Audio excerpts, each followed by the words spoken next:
Welcome back to the channel. Hey, thank you for tuning in to another amazing video. So I have a way to help you guys keep your kids active and moving for hours using 2 boxes, some paper balls, and some cups. All right, so here are the materials you're gonna need. I got 2 boxes. I got one used for a ramp right over here. And we have the second one. And what we did is we got a cup. We turned it over, made a circle around it, cut it out, and it made that hole right there, okay? So that's gonna be your tic-tac-toe board. Roll the ball up the ramp, making it fly in the air, and they're gonna try to make it land inside of a cup.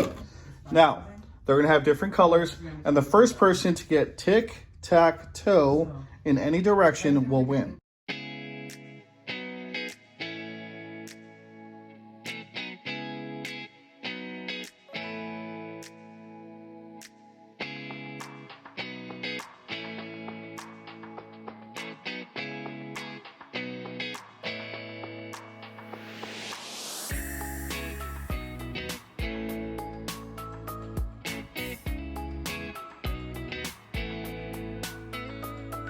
Low to the ground.